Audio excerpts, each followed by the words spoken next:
ರಾಜ್ಯಾಧ್ಯಕ್ಷರ ಮಾತಿಗೆ ತಲೆಗೆ ಲೆಕ್ಕ ಆಯ್ತೋ ಇಲ್ವೋ ಗೊತ್ತಿಲ್ಲ. ಆರೋಪಗಳನ್ನ ಮಾಡ್ತಾನೆ ಇದ್ದಾರೆ. ಸರ್ಕಾರ ಬರ್ಬಾದ್ ಆಗಿದೆ ಅಂತ ಹೇಳ್ತಾರೆ. ಆದರೆ ಗ್ಯಾರಂಟಿ ಯೋಜನೆಗಳನ್ನು ರಾಜ್ಯಾದ್ಯಂತ ಜಾರಿಗೆ ಆಗಿವೆ ಎಂದು ಶಿಕ್ಷಣ ಸಚಿವ ಮಧು ಬಂಗಾರಪ್ಪ ಹೇಳಿದ್ದಾರೆ. ಶಿವಮೊಗ್ಗದಲ್ಲಿ ಮಾತನಾಡಿದ ಅವರು ಬಿಜೆಪಿ ನಾಯಕರ ಆರೋಪಗಳಿಗೆ ತಿರುಗೇಟು ಕೊಟ್ಟಿದ್ದಾರೆ.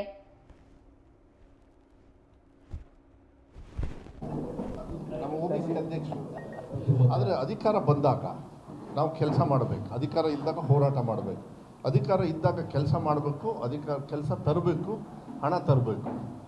ಯಾರ್ಯಾರು ನಮ್ಮ ಸರ್ಕಾರನ ಟೀಕಾ ಟಿಪ್ಪಣಿ ಮಾಡಿದ್ರಲ್ಲ, ಇದು ಬರ್ಬಾದ್ ಆಗೋಯ್ತು, ಈಗಲೂ ಮಾಡ್ತಾರೆ. ಬಿ ಜೆ ಪಿ ರಾಜ್ಯಾಧ್ಯಕ್ಷರಂತೂ ಅವರಿಗೆ ಮಾತಿಗೆ ಅವರಿಗೇನು ತಲೆ ಲೆಕ್ಕ ಐತೋ ಇಲ್ಲ ಗೊತ್ತಿಲ್ಲ. ಅವ್ರು ಮಾಡಿರೋದು ಈ ದೇಶನ ಹಾಳು ಮಾಡಿರೋದ್ರದ್ದಲ್ಲ, ಅದೇ ಯೋಚನೆಯಲ್ಲಿದ್ದಾರೆ. JDS ಅವರು ಕೂಡ ಗ್ಯಾರಂಟಿ ಸಿಕ್ಕೇ ಇಲ್ಲ. ನಾವು ಧೈರ್ಯವಾಗಿ ಎಲ್ಲ ಕಡೆ ಓಡಾಡ್ತಾ ಇದ್ದೀವಪ್ಪ, ಎಲ್ಲ ಕಡೆ ಬ್ಯಾನರ್ ನಾವು ಹಾಕಿದ್ದೀವಿ, ಗ್ಯಾರಂಟಿಗಳ ಸರ್ದಾರ ಸಿದ್ದರಾಮಯ್ಯ ಅವ್ರ ಸರ್ಕಾರ ಅಂತ. ಅದ್ರಲ್ಲಿ ನಾನು ಕೂಡ ಪಾಲ್ದಾರನೇ, ಯಾಕೆಂದರೆ ನಾನು ಕೂಡ ಯೋಜನೆಗೆ ನಾವು ಕೊಟ್ಟವರು.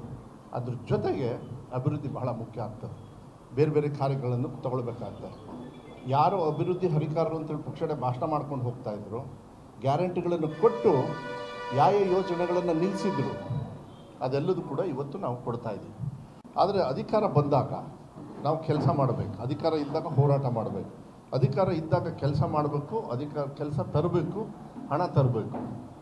ಯಾರ್ಯಾರು ನಮ್ಮ ಸರ್ಕಾರನ ಟೀಕಾ ಟಿಪ್ಪಣಿ ಮಾಡಿದ್ರಲ್ಲ, ಇದು ಬರ್ಬಾದ್ ಆಗೋಯ್ತು, ಈಗಲೂ ಮಾಡ್ತಾರೆ. ಬಿ ಜೆ ಪಿ ರಾಜ್ಯಾಧ್ಯಕ್ಷರಂತೂ ಅವರಿಗೆ ಮಾತಿಗೆ ಅವರಿಗೇನು ತಲೆ ಲೆಕ್ಕ ಐತೋ ಇಲ್ಲ ಗೊತ್ತಿಲ್ಲ. ಅವ್ರು ಮಾಡಿರೋದು ಈ ದೇಶನ ಹಾಳು ಮಾಡಿರೋದ್ರದ್ದಲ್ಲ, ಅದೇ ಯೋಚನೆಯಲ್ಲಿದ್ದಾರೆ. JDS ಅವರು ಕೂಡ ಗ್ಯಾರಂಟಿ ಸಿಕ್ಕೇ ಇಲ್ಲ. ನಾವು ಧೈರ್ಯವಾಗಿ ಎಲ್ಲ ಕಡೆ ಓಡಾಡ್ತಾ ಇದ್ದೀವಪ್ಪ, ಎಲ್ಲ ಕಡೆ ಬ್ಯಾನರ್ ನಾವು ಹಾಕಿದ್ದೀವಿ, ಗ್ಯಾರಂಟಿಗಳ ಸರ್ದಾರ ಸಿದ್ದರಾಮಯ್ಯ ಅವ್ರ ಸರ್ಕಾರ ಅಂತ. ಅದ್ರಲ್ಲಿ ನಾನು ಕೂಡ ಪಾಲ್ದಾರನೇ, ಯಾಕೆಂದರೆ ನಾನು ಕೂಡ ಯೋಜನೆಗೆ ನಾವು ಕೊಟ್ಟವರು. ಅದ್ರ ಜೊತೆಗೆ ಅಭಿವೃದ್ಧಿ ಬಹಳ ಮುಖ್ಯ ಆಗ್ತದೆ. ಬೇರೆ ಬೇರೆ ಕಾರ್ಯಗಳನ್ನು ತಗೊಳ್ಬೇಕಾಗ್ತದೆ. ಯಾರು ಅಭಿವೃದ್ಧಿ ಹರಿಕಾರರು ಅಂತೇಳಿ ಪಕ್ಷಡೆ ಭಾಷಣ ಮಾಡ್ಕೊಂಡು ಹೋಗ್ತಾಯಿದ್ರು, ಗ್ಯಾರಂಟಿಗಳನ್ನು ಕೊಟ್ಟು ಯಾವ ಯೋಜನೆಗಳನ್ನು ನಿಲ್ಲಿಸಿದ್ರು, ಅದೆಲ್ಲದೂ ಕೂಡ ಇವತ್ತು ನಾವು ಕೊಡ್ತಾ ಇದ್ದೀವಿ. ಆದರೆ